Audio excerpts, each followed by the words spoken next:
The stagecoach rattled into Thornfield just as the sun began its descent toward the western mountains, painting the dusty frontier town in shades of amber and rust. Cordero watched through the small window as the scenery changed from endless scrubland to the scattered buildings that marked civilization, or what passed for it out here on the edge of the territories. She'd been traveling for 3 days straight. 3 days of cramped quarters, stale bread, and the constant anxiety that came with moving through country where her father's name carried weight, where that weight could either protect her or paint a target on her back, depending on who recognized her first. The coach lurched to a stop, and Maya gathered her belongings. One leather satchel, worn at the edges but well-made. The kind that said traveler with modest means, rather than daughter of the most powerful outlaw boss in 6 territories.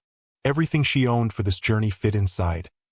2 changes of clothes, a worn copy of Sense and Sensibility that her mother had given her before she died, a small pouch of coins, and beneath all of it, wrapped in oilcloth, her father's spare pistol. She rarely touched the gun. Didn't like to, but her father had insisted. Maya, he'd said the morning she left Silver Creek, his weathered hands gripping her shoulders. I know you want to see the world on your own terms. I respect that. But respect doesn't stop bullets. And it doesn't stop men who see a young woman traveling alone as an opportunity. He'd pressed the pistol into her hands. Cold steel. Heavier than she expected. You don't have to use it, he'd continued. But you need to carry it. And if trouble finds you, when trouble finds you, remember everything I taught you. Remember who you are. Maya had tucked the pistol away and hadn't looked at it since. The coach door swung open, and the driver, a man named Jeffords with a face like old leather, offered his hand to help her down. Thornfield, miss.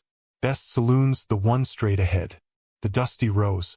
Tell Samuel that Jeffords sent you. He'll give you a fair price on a room. Thank you, Maya said, accepting his help. Her boots hit the dusty street, and immediately she felt the eyes on her. This was always the worst part. The moment of arrival in a new town. The moment when everyone sized you up, tried to figure out if you were worth their attention, their trouble, their time. Maya pulled her brown cloak tighter despite the heat. It was worn but clean, purposefully nondescript. She'd learned years ago that the best way to move through the world was to look forgettable. Plain dress, dark fabric, nothing that caught the light or the eye. She kept her black hair braided and pinned up, hidden mostly beneath the hood of her cloak. Just another nobody passing through a nothing town. That's what she needed them to see. The street was busier than she'd expected for a settlement this size. Cowboys leaned against hitching posts, watching the world go by with the lazy alertness of men who'd learned to spot trouble before it arrived. Women in faded calico dresses carried baskets of goods from the general store. A group of children played some version of tag near the water trough, their laughter cutting through the low murmur of adult conversation. Normal, peaceful, even. Maya felt herself relax slightly. Maybe Thornfield would be different. Maybe she could spend one quiet night here, get some real rest in an actual bed, and continue on to Santa Fe in the morning without incident. She made her way toward the saloon Jeffords had mentioned, the Dusty Rose. Despite its optimistic name, the building looked like every other frontier saloon she'd seen. Weathered wood, swinging doors, windows that probably hadn't been cleaned in months. But it was standing, which was more than could be said for some of the structures in Thornfield, and it had a sign advertising clean rooms and hot meals. That was enough.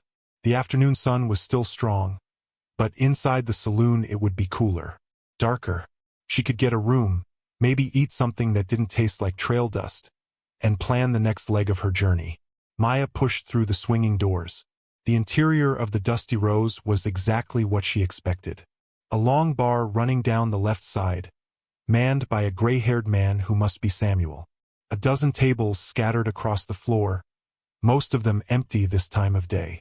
A piano in the corner that had probably been nice once, before the frontier had gotten to it. And the smell. Whiskey, tobacco, sweat, and something cooking in the back that made her stomach growl despite her anxiety.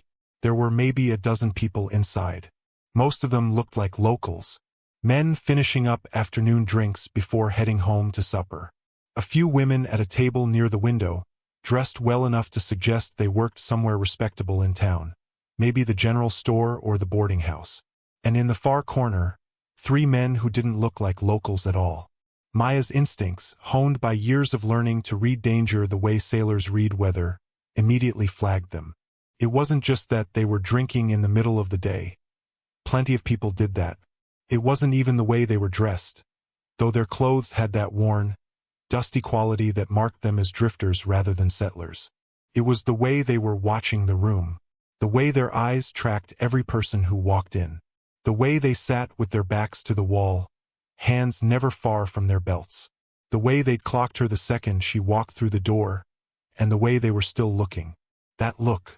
She knew it well. Men who'd been drinking since noon. Men who were bored. Men who'd decided that entertainment was scarce in Thornfield, and they'd have to make their own. Maya kept her head down and walked toward the bar, hoping they'd lose interest. Hoping they'd decide she wasn't worth the trouble. Hoping she could be boring enough, unremarkable enough, that they'd turn their attention elsewhere. "Help you, miss?" Samuel asked as she approached. His voice was kind. Tired but kind. The voice of a man who'd seen enough of the frontier to be weary but not yet cruel. "I need a room for the night," Maya said quietly. "And a meal if you're still serving." "Got both," Samuel said. He pulled a ledger from beneath the bar and opened it. "That'll be $2 for the room, another $1 for supper and breakfast." Fair. It was more than fair. In some towns they charge double that. Very fair. "Thank you." She reached into her satchel for her coin purse, careful not to let Samuel see the pistol beneath her clothes. Her fingers brushed against something else, the chain around her neck. The ring. Her father's ring, worn on a chain and tucked beneath her dress where no one could see it.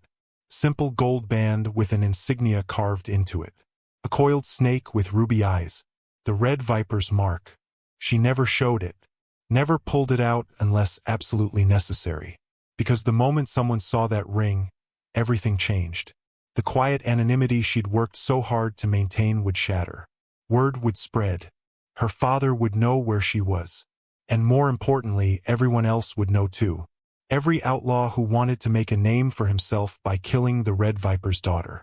Every lawman who thought he could use her as leverage. Every opportunist who saw a ransom payday. The ring stayed hidden. Maya counted out 3 silver dollars and placed them on the bar. Samuel took them and made a notation in his ledger. "Room 4, top of the stairs and to the left. I'll have my daughter bring up some water for washing. Supper's at 6, but I can have cook make you something now if you're hungry." "6 is fine," Maya said. "Thank you." She'd made it exactly 4 steps toward the stairs when the chair scraped. The sound cut through the low murmur of conversation like a blade. Wood on wood. Deliberate. Slow. Maya didn't turn around. Didn't need to. She knew what was coming. "Well, well." The voice came from behind her, thick with alcohol, slurred at the edges but still coherent enough to be dangerous. "What do we have here?" Every muscle in Maya's body tensed. This was the moment. The moment that had happened 37 times before in 37 different towns across 6 territories. The moment where she had to decide. Reveal herself or don't. Each choice came with consequences. She took a breath and kept walking. "Now that's just rude," the voice continued. Closer now. He was following her. Lady walks into a saloon. Doesn't even say hello to the friendly locals. That's not very neighborly. Maya stopped. Not because she wanted to, but because she'd learned that sometimes stopping was safer than running. Running made you pray. Standing your ground, at least initially, sometimes made them reconsider. Sometimes. She turned slowly. The man was exactly what she'd expected. Mid-30s, probably. Tall and broad-shouldered, with the kind of build that suggested he'd done hard labor once, before drinking had started to soften his edges. His face was flushed with whiskey and heat. His clothes were dusty from travel. And his eyes had that particular glaze that told her he was drunk enough to be bold but not drunk enough to be sloppy. The dangerous middle ground. "I'm not here to make friends," Maya said, keeping her voice level. Neutral. Just passing through. Don't want any trouble. Hear that, boys? The man raised his voice, addressing his companions in the corner. She don't want any trouble. The other two laughed. One of them, lean and mean-looking, with a scar that ran from his temple to his jaw, whistled appreciatively. The third man, heavy-set with a beard that probably hadn't been trimmed in months, slapped the table. Maya's eyes flicked to Samuel. The bartender had gone very still. His hand was under the bar now, probably on a shotgun. But his face said what she already knew. He wasn't going to intervene. Couldn't. 3 against 1, and even if he had a shotgun, these men were the type who'd shoot first and worry about consequences later. This was her problem to solve. I'm going to my room now, Maya said, turning back toward the stairs. The man's hand shot out and grabbed her arm. Not hard enough to hurt. Not yet. But firm. Possessive. The kind of grab that said he thought he had the right. Didn't say you could leave, he said. This was the line. The moment where things went from uncomfortable to dangerous. Where words became actions and actions became violence. Maya looked down at his hand on her arm, then up at his face. And when she spoke, her voice was quiet, calm. But something underneath had changed. Take your hand off me. The man blinked, surprised. Like he'd expected her to be frightened. To stammer. To cry, maybe. Instead, she was looking at him like he was a problem to be solved. A calculation to be made. Or what? He said. But there was less confidence in his voice now. Or I'll make you, Maya said simply. The saloon had gone quiet. Everyone was watching now. Even the women by the window had stopped talking, their eyes wide. The man's grip tightened slightly. Not a release. A challenge. You got a mouth on you, girl. Someone should have taught you better manners. Someone did, Maya said. That's why I asked nicely first. She moved so fast the man didn't have time to react. Her free hand came up and struck his wrist. Not where he was gripping her, but just above it. The pressure point. The exact spot her father had shown her when she was 12 years old, demonstrating on a man who'd made the mistake of threatening her at a market. Here, her father had said, pressing his thumb into the spot between the 2 bones of the forearm, just below the wrist. Right here. You hit this hard enough, fast enough, the hand opens automatically. Doesn't matter how strong they are. The body betrays them. It worked exactly like he'd said it would. The man's hand sprang open, releasing her arm. His face went white with shock and pain. He stumbled backward, cradling his wrist against his chest. What? He started, but Maya cut him off. I asked you to let go, she said, her voice still eerily calm. That was your warning. The saloon was dead silent now. Even the sound of breathing seemed loud in the sudden stillness. The man recovered quickly, though. Too quickly. The shock on his face morphed into rage. Red-hot and immediate. You bitch, he snarled. Do you know who? But he didn't finish, because his companions were already moving. The lean one with the scar was on his feet, hand moving toward his belt, toward his gun. This was how it always escalated.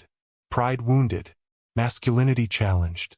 Violence the only answer. Maya's hand didn't move toward the pistol hidden in her satchel. Not yet. Instead, she stood perfectly still and watched them. 3 men.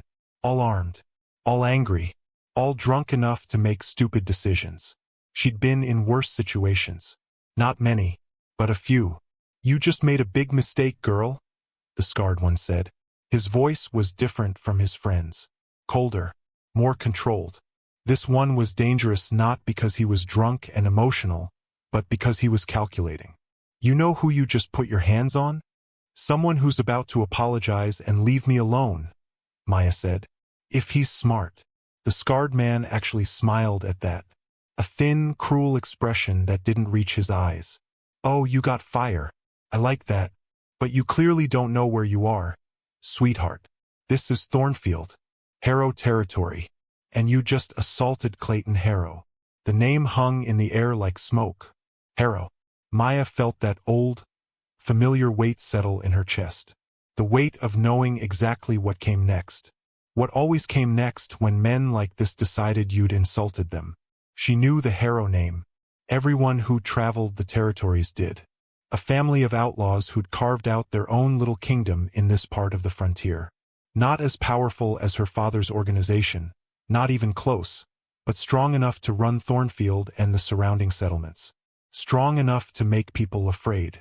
The man she'd struck, Clayton Harrass, was nursing his wrist and glaring at her with pure hatred. The scarred man was his brother, Dutch. The third man she didn't know, but it didn't matter. He'd follow wherever the Harrass led. So here's how this is going to go, Dutch continued, his hand still resting casually on his pistol. You're going to apologize to my brother, nicely, and then you're going to come have a drink with us and be friendly, very friendly. And if you do that, we might let you leave town in the morning. Might. The threat was clear. The alternative was clearer. Maya could feel every eye in the saloon on her. Samuel behind the bar, frozen. The local men at their tables, probably calculating whether they should intervene or stay out of it. The women by the window, their faces pale. Everyone waiting to see what she'd do. Everyone waiting to see if she'd fight or fold. And here was the thing about Maya that none of them knew. She'd been in this exact situation 37 times before. 37 confrontations across 6 territories over the past 5 years of traveling. Sometimes she'd talked her way out. Sometimes she'd fought her way out. And 3 times she'd had to reveal who she really was. Each time, the cost had been higher. The first time was in a mining town called Copper Ridge. 2 men had cornered her outside a general store, demanding her money and whatever else you got.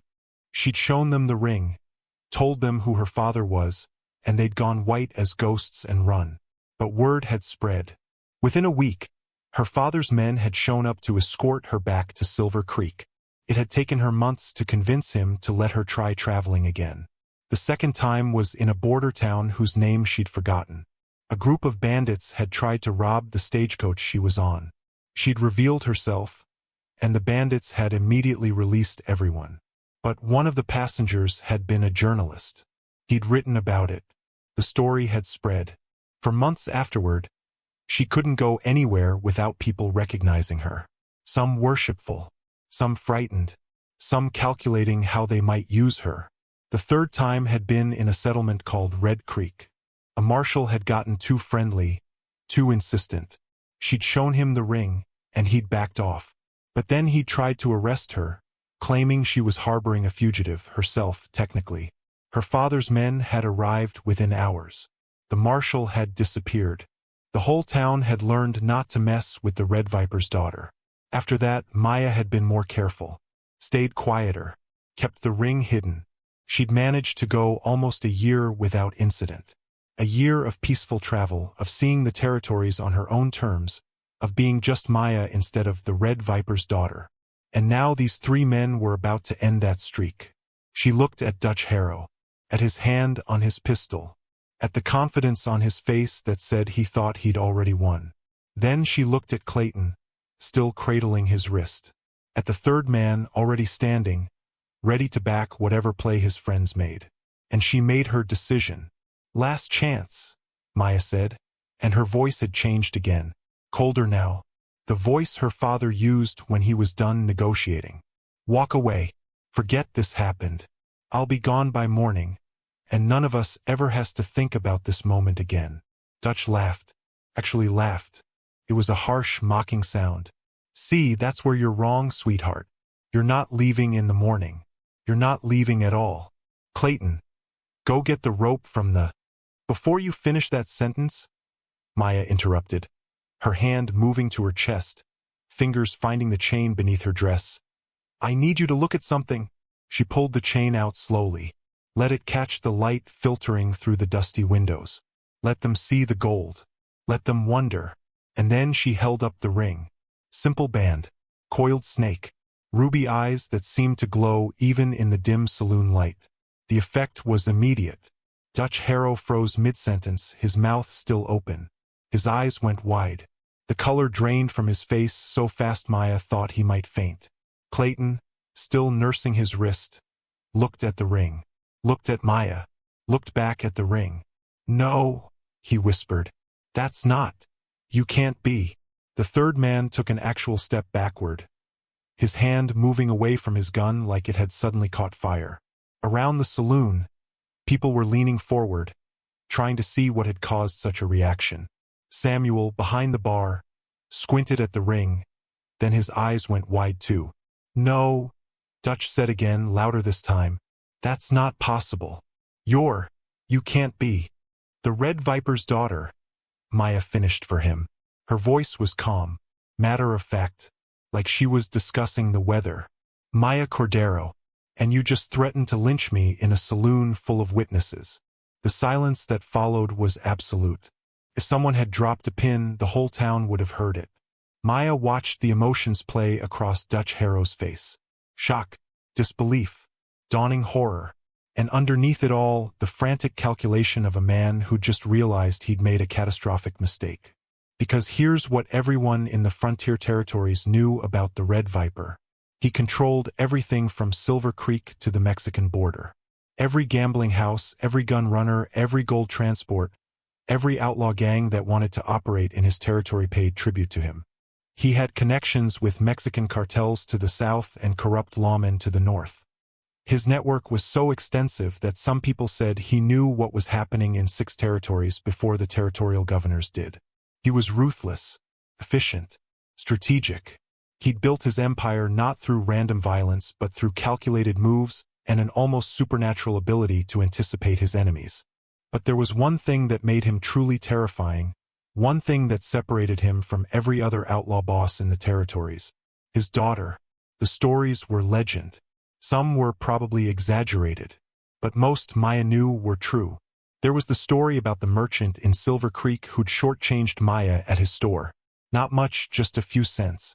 But he'd been rude about it, dismissive. Her father had bought the man's entire business, fired him, and burned the building to the ground. Left him with nothing. There was the story about the rancher who'd grabbed Maya's arm at a dance, trying to force her to waltz with him. They'd found the rancher 3 days later, stripped naked and tied to a cactus 20 miles outside of town. He'd survived, barely. Never touched another woman without permission again. There was the story about the mining foreman who'd called Maya an unkind name when she'd refused his advances. Her father had hunted him for 6 months across 3 territories. When they finally found him hiding in a monastery, the Red Viper had walked in, shot him in both kneecaps and walked out. Left him alive, but broken. And then there was the story, the one most people thought was just a tale to scare children, about the town that had tried to hold Maya for ransom. All 37 residents had disappeared overnight. The town itself had burned to nothing but ashes. No bodies were ever found. But after that, no one tried to use Maya Cordero as leverage against her father. The Red Viper's love for his daughter wasn't weakness. It was his most dangerous weapon. Because it meant he had something to protect. Something he'd burn the world down to keep safe. And Dutch Harrow had just threatened her with lynching. "We didn't know," Clayton stammered, his voice high and panicked. "Miss Cordero, we had absolutely no idea who you were. If we'd known." "Of course you didn't know," Maya said, tucking the ring back beneath her dress. "That was the point. I don't advertise who I am because I don't want every petty outlaw and lawman from here to El Paso trying to use me as leverage against my father. I don't want special treatment. I don't want fear. I just want to travel in peace. Live quietly. Maybe one day have a life that isn't constantly interrupted by men like you." She let that sink in for a moment. "But you couldn't let me have that, could you?" Maya continued. "You saw a woman alone and thought, easy target. Thought you'd have some fun. Maybe scare me. Maybe worse than that." "It was a mistake," Dutch said, and there was real fear in his voice now. "A terrible mistake. Miss Cordero, please save it." Maya cut him off. She walked to the nearest table, the one where the Harrow brothers had been sitting, and sat down. Casual. Like she was settling in for a friendly game of cards. Like she hadn't just revealed herself as the daughter of the most dangerous man in 6 territories. "Here's what's going to happen next," Maya said. "And this is where you should pay very close attention, because your lives depend on how well you understand what I'm about to say." The 3 men stood frozen, waiting. Everyone in the saloon was waiting. Maya gestured toward the shadows near the door. You see those two men by the entrance? Every head in the saloon turned. And there, standing so still they'd been nearly invisible, were two figures. Tall, broad-shouldered, armed with the kind of weapons that said they knew how to use them. They stepped forward into the light, and Maya saw the recognition dawn on people's faces. These weren't ordinary drifters or cowboys. These were her father's men. Professional, deadly, the kind of men who didn't need to advertise their danger because it radiated from them like heat. This is Torres, Maya said, gesturing to the older of the two. He had silver threading through his black hair and a scar that ran down his left cheek. And that's Reeves, the younger man, maybe 30, with cold eyes that missed nothing. They've been following me since I left Silver Creek 2 weeks ago, Maya continued. Always 3 steps behind. Always watching. My father's insurance policy. I told him I didn't need guards, that I could handle myself, but he insisted. Said the world was too dangerous for me to travel alone. She paused, let them absorb that. They've been here the whole time. In this saloon. Watching. Listening. And right now, they're wondering if I'm going to give them the signal. What signal? Clayton asked, his voice barely above a whisper. Maya looked at him. Really looked at him. Saw the fear in his eyes, the way his hands were shaking slightly. Saw the man who, just minutes ago, had thought he held all the power. The signal that means I want you dead, Maya said simply. The words fell like stones into still water. My father gave me that power when I turned 21, she continued. If I feel threatened, if I feel disrespected, if I decide that someone has crossed a line, I can make one gesture, just one, and those men will ensure that person never threatens anyone ever again.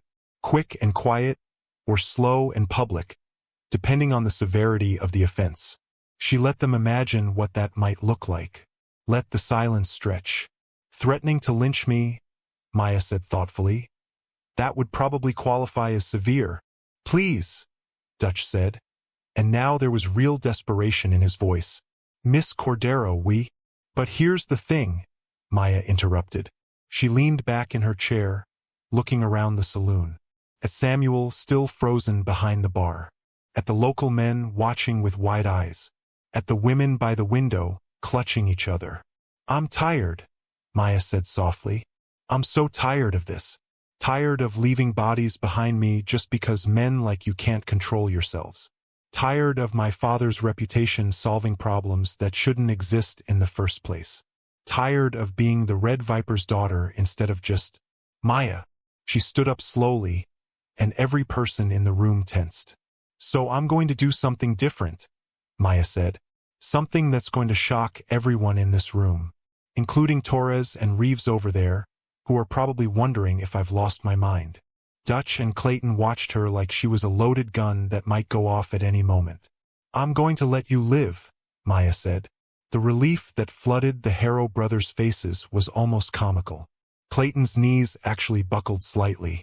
Dutch let out a breath he'd been holding. But Maya held up one finger. However, she said, and the relief evaporated instantly. There are terms. Conditions you will follow exactly, or I will change my mind. And believe me, gentlemen, you don't want me to change my mind. Anything, Dutch said immediately. Whatever you want. First, Maya said, you're going to sit down at this table, all 3 of you, and you're going to listen to what I have to say. You're not going to interrupt. You're not going to argue.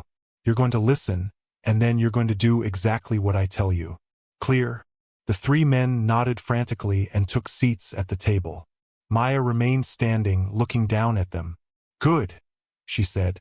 Now, here's what I need you to understand about the situation you're in.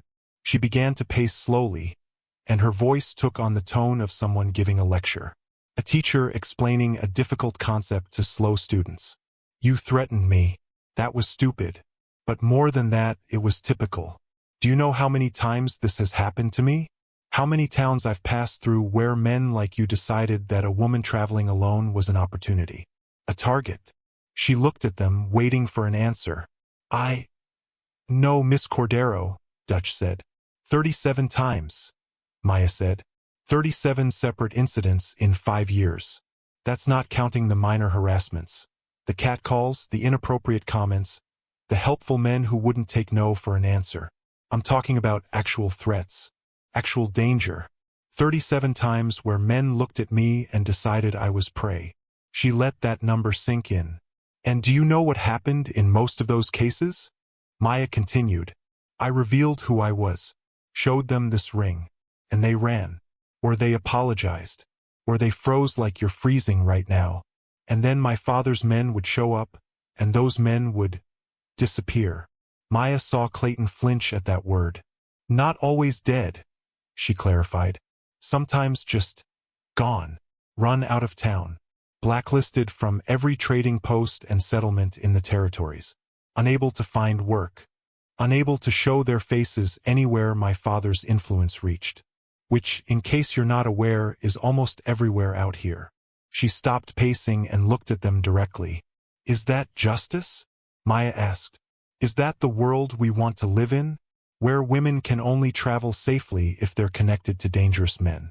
Where the consequence for harassment is either nothing or complete annihilation, with no middle ground? None of them answered. They were smart enough to recognize a rhetorical question. I don't think so, Maya said, answering her own question. I think we can do better. I think we have to do better. Because this, she gestured around the saloon, this fear-based system isn't sustainable. Eventually, people get used to fear, or they get desperate enough to challenge it, or they just become cruel themselves, deciding that if the world is violent, they might as well be violent too. She pulled out a chair and sat down at the table with them. Now they were at eye level. Now it felt less like a lecture and more like a conversation. So here's what's going to happen, Maya said. And this is where you need to listen very, very carefully. All three men leaned forward slightly, hanging on every word.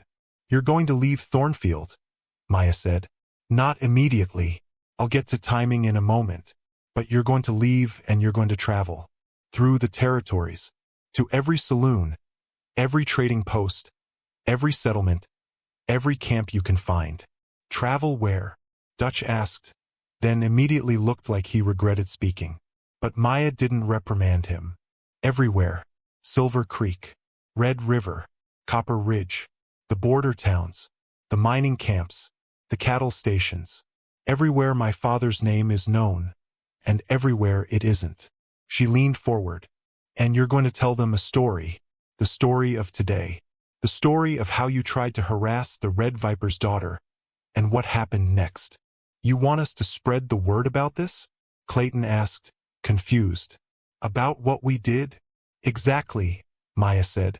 Because here's the thing, stories are powerful. More powerful than fear, more powerful than violence. The right story told the right way can change how people think, how they act. And right now, I need to change the story that's being told about me, about my father, about this whole system. She gestured to Torres and Reeves. Those men over there? They'll be following you, making sure you go where I say, making sure you tell the story exactly as I tell you to tell it. If you deviate, if you try to run, if you decide to leave out key parts, well, let's just say my mercy is a limited-time offer. We'll do it, Dutch said immediately. We'll tell everyone exactly what you want us to say. Good, Maya said. But first you need to know what to say. And more importantly, why you're saying it. She stood up again and walked to the bar. Samuel, could I get some water, please?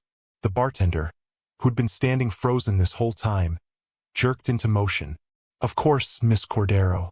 Right away. He poured her a glass from a pitcher, his hands shaking slightly.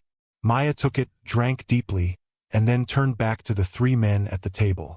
The story you're going to tell has several parts, Maya said, and you're going to tell it the same way every time. You're going to start by admitting what you did. No sugarcoating. No excuses. You tried to harass me. You threatened me. You made me feel unsafe. Say it clearly. Own it. The men nodded. Then, Maya continued, you're going to tell them what happened next. How I revealed who I was. How you realized you'd made a mistake. How my father's men were already there, ready to act. Make sure people understand how close you came to dying. Make sure they understand that the only reason you're alive is because I chose to spare you." "But why?" Clayton asked. "Why tell them that? Won't that just make people think you're weak? That they can get away with?" "Did I say you could speak?" Maya asked quietly. Clayton went pale. "No, Miss Cordero. I apologize." "To answer your question, though," Maya said, "no, they won't think I'm weak. Because of what comes next in the story. This is the crucial part, so listen carefully." She set down her water glass and looked at each of them in turn. "You're going to tell them why I spared you. Not because I'm soft. Not because I'm afraid of violence. But because I'm trying to build something different than what my father built. You're going to tell them that I believe in second chances. That I believe people can change. That I believe mercy isn't weakness. It's strength. It takes more strength to spare someone than to kill them." Maya paused. "But, and this is the critical part, you're also going to tell them that mercy is a choice I only make once. That if I hear about you or anyone harassing another traveler, another woman, another person who can't defend themselves, there won't be a second chance. There won't be a warning. There will only be the reckoning my father taught me to deliver." She let the weight of those words settle over them. "You're going to make it clear that I'm not asking people to be good because they're afraid of my father. I'm asking them to be good because it's the right thing to do. But I'm also making it clear that there are consequences if they choose not to be." Dutch was nodding slowly, beginning to understand. "You want to change people's behavior, but through example instead of fear." "Close," Maya said. "I want to change people's behavior by giving them a choice. Be decent human beings or face consequences. But the consequences aren't random violence anymore. They're not my father burning down towns or disappearing people. They're measured, appropriate, and most importantly, they're a choice people make for themselves." She walked back to the table and placed both hands on it, leaning forward. "Here's the message I need you to carry. The Red Viper's daughter doesn't want revenge. She doesn't want fear. She doesn't want to be left alone because people are terrified of what her father will do. She wants to be left alone because it's the right thing to do. Because women, any women, not just the daughters of dangerous men, deserve to travel without being harassed. Deserve to walk into a saloon without being threatened. Deserve to exist without constantly looking over their shoulders." Maya straightened up. "And if people can't do that, if they can't manage basic human decency, then they're going to deal with me. Not my father. Not his men. Me. And I'm not going to kill them. I'm going to do something worse." "What could be worse than killing?" the third man asked, speaking for the first time. Maya smiled, but it wasn't a warm expression. "I'm going to ruin them. Systematically. I'm going to make sure they can't work anywhere in the territories. Can't show their faces in any town. Can't do business with anyone. I'm going to use my father's network not for violence, but for consequence. Natural, social consequences.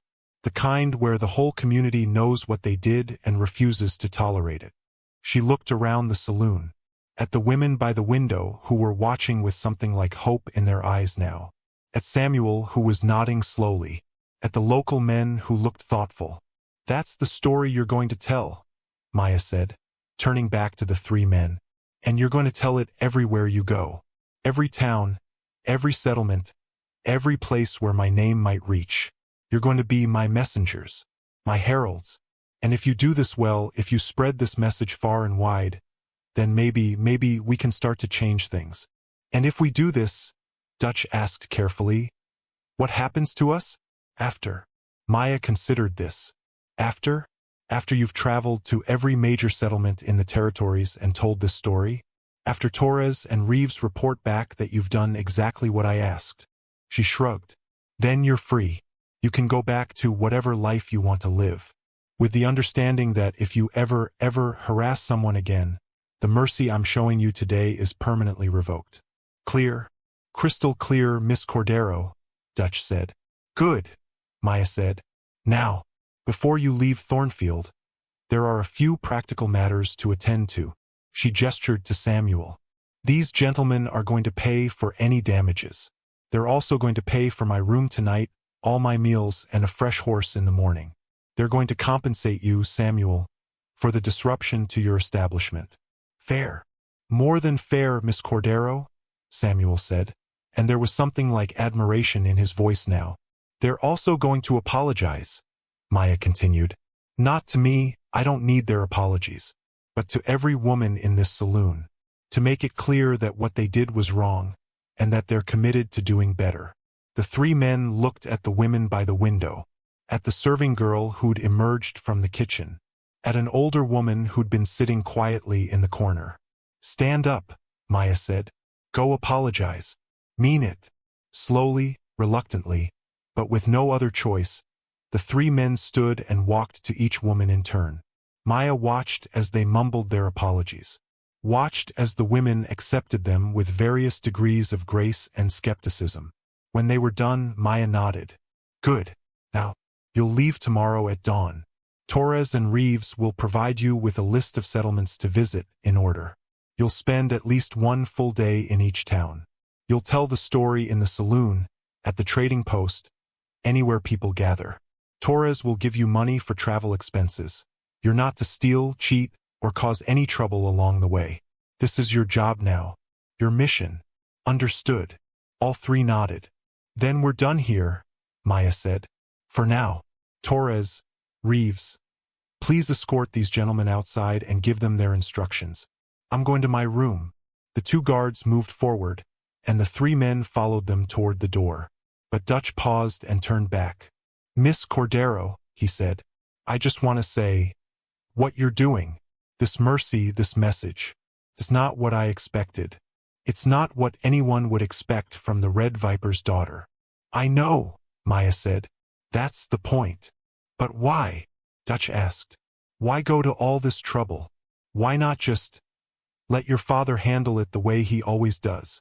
Maya looked at him for a long moment, really looked at him, saw not just the man who'd threatened her, but a human being who was genuinely trying to understand.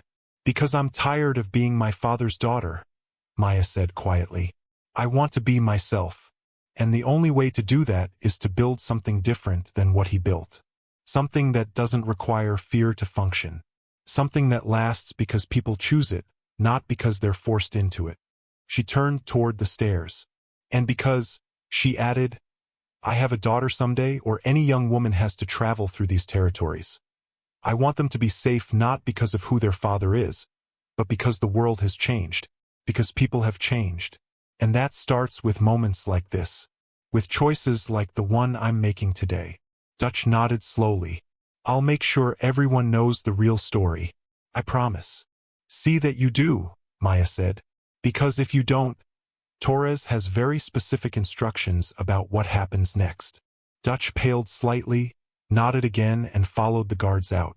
Maya stood in the suddenly quiet saloon, aware that every remaining person was staring at her. She could feel their eyes, their thoughts, their questions. She didn't address them, didn't make a speech, didn't do anything dramatic. She just picked up her satchel and walked upstairs to room 4. Behind her, she heard the whispers start, heard the excited, nervous chatter as everyone began processing what they'd just witnessed. Good, she thought. Let them talk. Let the story spread from here, too. That was how change happened. Not through grand gestures or violence, but through stories told in saloons and around dinner tables. Stories that made people think differently, act differently. Stories that spread like wildfire across the territories. Room 4 was small but clean. A bed with a real mattress, not just a straw tick. A wash basin with actual clean water. A window that looked out over the main street of Thornfield. Maya set down her satchel and sat heavily on the bed. The adrenaline that had kept her sharp and focused during the confrontation was fading now, leaving her exhausted. Her hands were shaking slightly. They always did after these incidents. The fear she'd suppressed while facing down the Harrow brothers came flooding back now that she was alone. She could have died today. If things had gone differently. If the men had been faster or smarter or less drunk. If Torres and Reeves hadn't been there. If she'd miscalculated even slightly. She could have died. Maya pulled the ring out from beneath her dress and looked at it. The gold caught the afternoon light streaming through the window. The ruby eyes of the snake seemed to watch her. Her father's ring. Her protection. Her curse. She thought about what Dutch had asked. Why not just let her father handle it the way he always did? It would certainly be easier, less risky. She wouldn't have to do any of this, the speeches, the careful mercy, the attempt to change hearts and minds. She could just be protected, safe behind her father's reputation, never having to worry about men like the Harrow brothers because they'd already be too terrified to approach her. But that wasn't living. That was existing in a cage made of fear and violence. Maya had watched her father build his empire, watched him make the hard choices, the brutal decisions that had turned him from a simple outlaw into the Red Viper. She understood why he'd done it. The territories were lawless, violent. The strong preyed on the weak without consequence. Her father had become strong so no one could prey on him, or on her. But somewhere along the way he'd become exactly what he'd been fighting against. Another source of fear. Another reason for people to be terrified. And Maya had been given a choice that most people never got. She could inherit that empire of fear, or she could try to build something different. She'd chosen different. A knock on the door interrupted her thoughts. "Miss Cordero?" It was Torres's voice. "May I come in?" "Of course," Maya called out. The door opened, and Torres entered, closing it behind him. He was older than Maya by at least 20 years, with the kind of weathered face that spoke of a hard life lived outdoors. But his eyes were sharp, intelligent. He'd been with her father since before Maya was born, had seen her grow up, had taught her how to ride, how to shoot, how to read the land and the people on it. If anyone could speak freely to her, it was Torres. "That was dangerous," he said without preamble. "Your father won't be pleased when he hears you let them live." "My father doesn't have to be pleased," Maya said. "This is my choice." "Your choice," Torres repeated. He pulled out the room's single chair and sat down. "Do you know what your father would have done?" "Yes," Maya said. "I watched him do it enough times." Torres nodded. 3 bodies in shallow graves. The saloon burned down for allowing it to happen in the first place. Maybe a few more people dead just to make sure the message was clear. And by next week, no one in this entire territory would dare look at you wrong. "Exactly," Maya said. "Fear. Always fear. It works, Torres. I'm not saying it doesn't work. But it's not sustainable. Eventually, people either get used to the fear or they start pushing back against it. And then you have to escalate. More violence. More fear. It becomes a cycle that never ends." "And you think mercy will work better?" Torres asked. There was no judgment in his voice, just genuine curiosity. "I think mercy combined with clear consequences might work differently," Maya said. "I'm not being naive. I'm not saying we should just forgive everyone and hope they change. I'm saying we should give people a choice, behave decently, or face proportionate consequences. Not immediate death, but real, lasting social and economic consequences."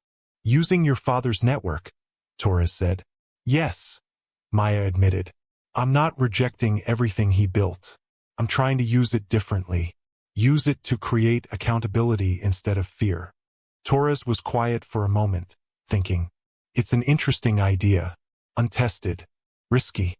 But interesting. "You think I'm foolish," Maya said.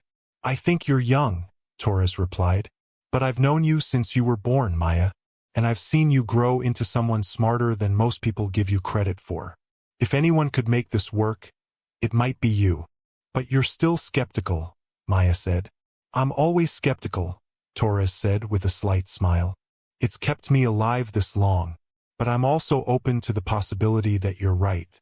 That there's a better way than your father's way." He stood up.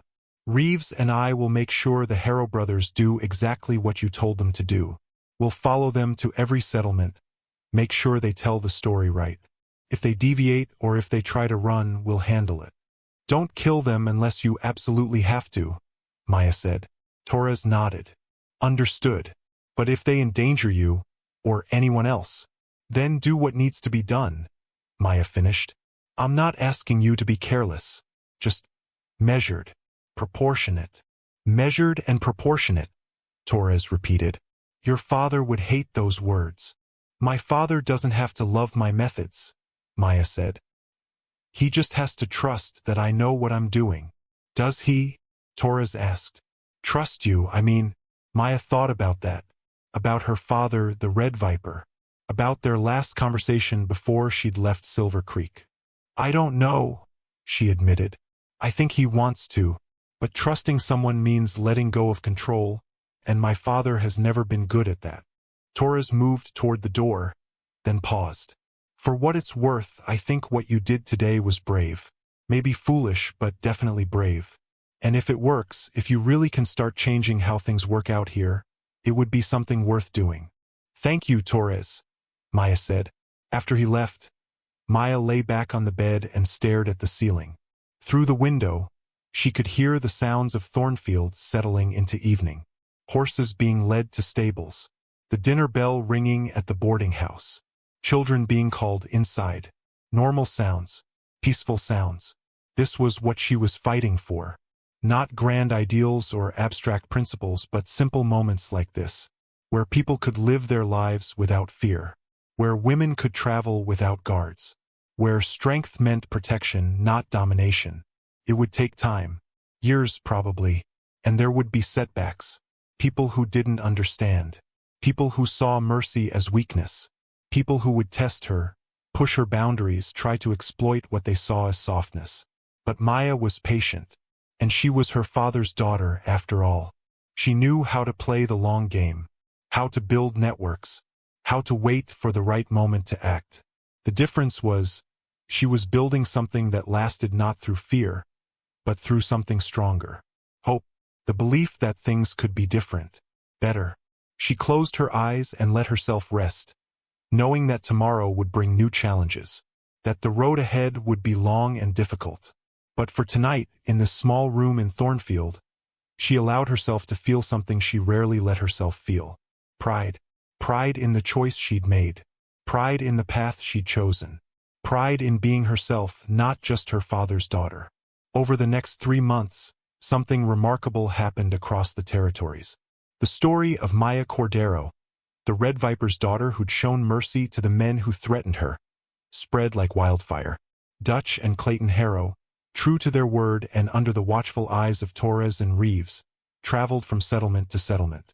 They told the story in saloons and trading posts, at cattle stations and mining camps. They told it exactly as Maya had instructed, owning their mistakes, acknowledging their shame, and sharing her message of measured mercy and clear consequences. At first, people didn't know what to make of it.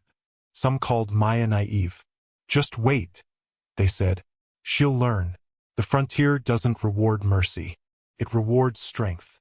Some called her weak. The Red Viper's daughter is soft, they whispered. Not like her father at all. Someone will test her, and she'll break. Some called her calculating. It's a trick, they theorized. She's lulling people into a false sense of security. Then she'll strike when they least expect it. But then something interesting started happening. In Red River, a group of cowboys who'd been harassing the local seamstress suddenly stopped. When asked why, they said, "We heard about what happened to the Harrow brothers. We ain't looking to get Cordero'd." In Copper Ridge, a saloon owner who'd been known for allowing, even encouraging, the mistreatment of women in his establishment suddenly changed his policies. Posted a sign, "All guests to be treated with respect. No exceptions." When regulars asked why, he said he'd heard the story from Silver Creek and didn't want any trouble. In a dozen small settlements, women who'd been afraid to travel alone started testing the waters, started making trips to neighboring towns, started believing that maybe, just maybe, things were changing.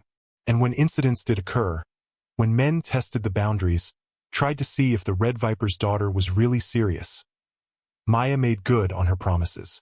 A rancher in Twin Oaks who'd grabbed a traveling schoolteacher found himself suddenly unable to buy supplies from any store in 3 territories. His cattle buyers mysteriously canceled contracts. His workers quit without explanation. Within 2 months, he'd lost everything and left the territory entirely. A merchant in Blackstone who tried to extort traveling fees from women passing through his town woke up one morning to find his entire inventory had been purchased by the Red Viper's network and donated to surrounding settlements. He was left with an empty store and a reputation so damaged that no one would do business with him. A gang leader who'd been known for targeting lone travelers, male and female alike, disappeared one night. Not killed, just gone. Rumor said he'd been escorted to the Mexican border and told never to return. That if he ever set foot in the territories again, the mercy he'd been shown would be permanently revoked. These stories spread too, mixed with the first story, created a narrative that people across the territories began to understand. The Red Viper's daughter wasn't soft. She was strategic. She wasn't weak. She was building something new. And if you crossed her, if you harassed, threatened, or hurt someone under her protection, which it turned out meant basically everyone, you wouldn't be killed. You'd be unmade, systematically, thoroughly, using the entire weight of her father's network not for violence, but for consequence. And somehow that was more terrifying than simple violence had ever been. Because you couldn't fight consequences, couldn't shoot your way out of social and economic ruin, couldn't intimidate your way back into communities that had decided you were no longer welcome. Within 6 months, getting Cordero'd had entered the frontier lexicon. It meant facing real, lasting consequences for bad behavior. It meant being shown mercy once and only once. It meant understanding that strength could be used for protection rather than domination. And Maya kept traveling. She visited more settlements, met more people, continued to test her theory that you could change a culture not through fear, but through consistent, fair enforcement of consequences combined with genuine offers of second chances. She had setbacks. There were towns where her message didn't take root. Men who saw her mercy as weakness and tried to exploit it. Situations that required Torres and Reeves to step in with more traditional methods. But slowly, steadily, the balance was shifting. Women traveled more freely. Settlers who'd been terrorized by local bullies found protection. Communities that had been run by fear started exploring other options. And the Red Viper, Maya's father, watched all of this with a mixture of pride, concern, and fascination. 8 months after the incident in Thornfield, Maya received a message from her father. "Come home. We need to talk." She knew what this meant. He'd been patient, letting her experiment with her methods. But now he wanted a reckoning, wanted to understand what she was doing and whether it would ultimately help or harm the organization he'd spent decades building. Maya made the journey back to Silver Creek with Torres and Reeves flanking her. The town looked the same as always, prosperous, well-maintained, and thrumming with the barely contained energy of being the center of her father's empire. The Red Viper's house sat on a hill overlooking the town. Not a mansion, but substantial. Built to last, like everything her father created. He was waiting for her in his study. 53 years old now, with silver threading through his black hair and lines on his face that spoke of hard decisions and harder consequences. But his eyes were still sharp, still missed nothing. "Mija," he said as she entered. "My daughter." The Spanish endearment he'd learned from her mother. "Father," Maya replied, sitting in the chair across from his desk. For a long moment, they just looked at each other. Two people who loved each other deeply but didn't always understand each other. "I've been following your experiment," he said finally. "The stories have reached me. All of them. The Harrow brothers. The rancher in Twin Oaks. The merchant in Blackstone. All of it. And," Maya asked, "and I'm not sure what to think," her father admitted. "Part of me is proud. You've created something I never could, a reputation based on fairness rather than fear. People speak of you with respect, not terror. That's impressive." "But," Maya prompted. "But I'm also concerned," he said. "This mercy you're showing, it's a gamble. Every time you let someone live, every time you give someone a second chance, you're betting that they'll take it, that they'll change. And if you're wrong, if someone you've spared comes back and hurts someone else, that blood is on your hands." "I know," Maya said quietly. "I think about that every day. But Father, the blood was already on my hands. On yours. On everyone who's ever enforced rules through fear and violence.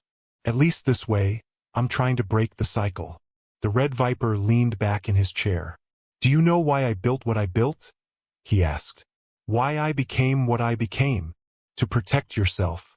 To protect me. Yes, he said. But it was more than that. When I was young, before you were born, I watched this frontier tear good people apart. I watched men take whatever they wanted because they were stronger. I watched women and children suffer because there was no law, no protection, no consequence for cruelty. He paused, and Maya saw old pain in his eyes. I decided that if the world was going to be violent, I would be more violent. If people only responded to fear, I would be more fearsome than anyone else. I would create a space, my territory, where people were safe not because they were good, but because they were too afraid to be bad. It worked, Maya acknowledged. Silver Creek is one of the safest places in the territories. It did work, her father agreed, but it also created a world where I can never rest, never trust, never believe that people are good on their own. I have to constantly maintain the fear, constantly remind people of the consequences, constantly be the monster in the shadows. He looked at her directly. Is that the life you want, Maya? Because that's the life you inherit if you follow my path. I'm not following your path, Maya said. I'm trying to build a different one. One where people are safe because the community has decided to be better. Where consequences exist, but they're proportionate and fair. Where mercy isn't weakness, but a tool for change. And if it doesn't work? Her father asked. If people take your mercy and throw it back in your face? If someone you've spared hurts someone else? Then I adapt, Maya said. I learn. I adjust my approach. But I don't give up on the idea that we can be better than what we've been. The Red Viper was quiet for a long time. Then slowly he smiled. It was a small smile, but genuine. You sound like your mother, he said. Maya blinked, surprised. Her mother had died when she was young. She had only fragmentary memories. She used to say the same things to me, her father continued. That fear was a lazy tool. That if I really wanted to build something lasting, I needed to build something people chose to protect, not something they were forced to tolerate. What did you say to her? Maya asked. I said she was naive, her father admitted. That the world was too cruel for that kind of thinking. That people needed to be controlled or they'd destroy each other. And what did she say? She said I was confusing control with protection. That true strength wasn't making people afraid of you. It was making them want to stand with you. That the empire I was building would crumble the moment I showed any weakness, because it was built on fear rather than loyalty. He leaned forward. She was right, of course. I just wasn't ready to hear it. And then she died, and He trailed off. You doubled down, Maya finished. Made yourself harder. More feared. More untouchable. Yes, her father said. Because I couldn't protect her, and I swore I would never fail to protect anything again. Especially you. Father, Maya said gently. You've protected me more than anyone could ask. But now I need something different from you.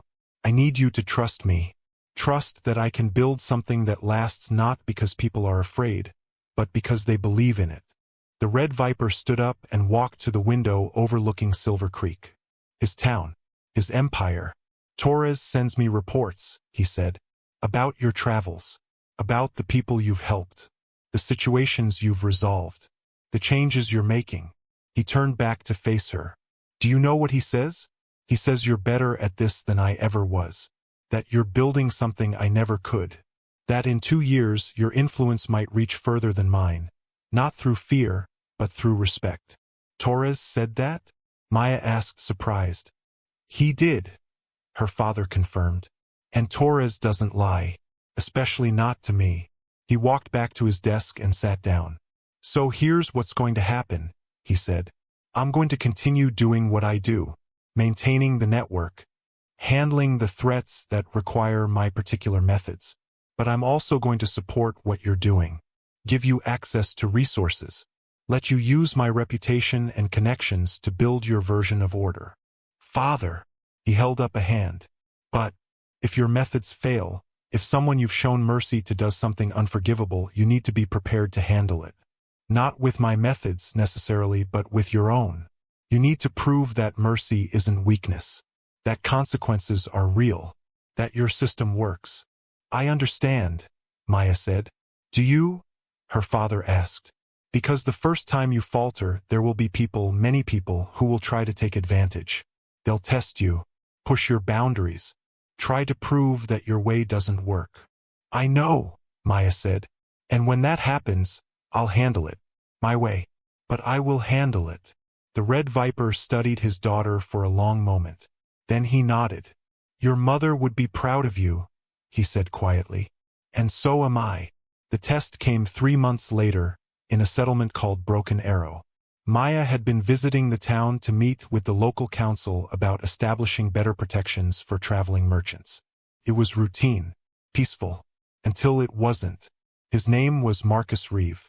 He'd been one of the first men Maya had shown mercy to nearly a year ago. He'd tried to rob her at a way station outside of Red River. She'd disarmed him, revealed who she was, and given him the same speech she'd given the Harrow brothers. The same choice. He'd seemed grateful, had promised to change, had even thanked her for the second chance. And then, 3 months later, Marcus Reeve had ambushed a family traveling through Red River territory, had killed the father, assaulted the mother, and stolen everything they owned. When Maya heard the news, she felt like she'd been punched in the stomach. She'd let him live. She'd given him mercy. She'd believed he could change. And he'd used that mercy to hurt innocent people. Torres found her in her room at Broken Arrow's only hotel. She was sitting on the bed, staring at nothing. You heard, Torres said. It wasn't a question. I heard, Maya confirmed. Her voice sounded hollow. Your father wants to know how you want to handle this, Torres said carefully. He's offering to take care of it himself. His way. Maya was quiet for a long moment. She could feel the weight of every choice she'd made leading to this moment. Every person she'd shown mercy to. Every speech she'd given about second chances and proportionate consequences. And now someone had died because she'd been merciful. No, Maya said finally. This is my mess. I'll handle it. How? Torres asked. Maya stood up. Her face was set in lines that reminded Torres, uncomfortably, of her father. The way I said I would, Maya said. Proportionate consequences. But in this case, proportionate means recognizing that Marcus Reeve had his chance. He made his choice. And now he faces mine. She looked at Torres. Find him. Bring him to Silver Creek. Make sure he knows I'm coming. And when you get there? Torres asked. Then everyone will see that mercy is a choice I make once, Maya said. And that when someone throws it back in my face, there are consequences. Real ones. Final ones. Torres nodded. I'll send word ahead. After he left, Maya sat back down on the bed. She felt something shift inside her. Not a loss of her ideals, but a hardening. A recognition that being merciful didn't mean being soft. That building a better world didn't mean tolerating evil. Marcus Reeve had made his choice. Now she would make hers. And everyone in the territories would understand that there were limits to mercy. Lines that, once crossed, could never be uncrossed. 2 years after the incident in Thornfield, the territories had changed. Not completely, not perfectly, but measurably. Women traveled more freely. Communities that had been terrorized by local strong men found protection. Not through fear of the Red Viper, but through a new understanding that harmful behavior would have real, lasting consequences. Getting Cordero'd had become more than slang. It had become a system, a way of handling disputes and enforcing basic human decency without resorting to immediate violence. Some people still tested the boundaries. Some still believed mercy was weakness. But they learned, sometimes through social and economic consequences, sometimes through second chances that changed their lives, and sometimes, in rare cases like Marcus Reeve, through final reckonings that reminded everyone that mercy had limits. Maya Cordero continued to travel, continued to build, continued to prove that you could be strong without being cruel, fair without being weak, merciful without being foolish. Her father, the Red Viper, watched from Silver Creek, still maintaining his network, still handling the threats that required his particular talents. But increasingly, he found himself working with his daughter rather than protecting her from the world. She was building her own legend now, one that would, in time, eclipse his own. And he found, to his surprise, that he was okay with that. More than okay. Proud.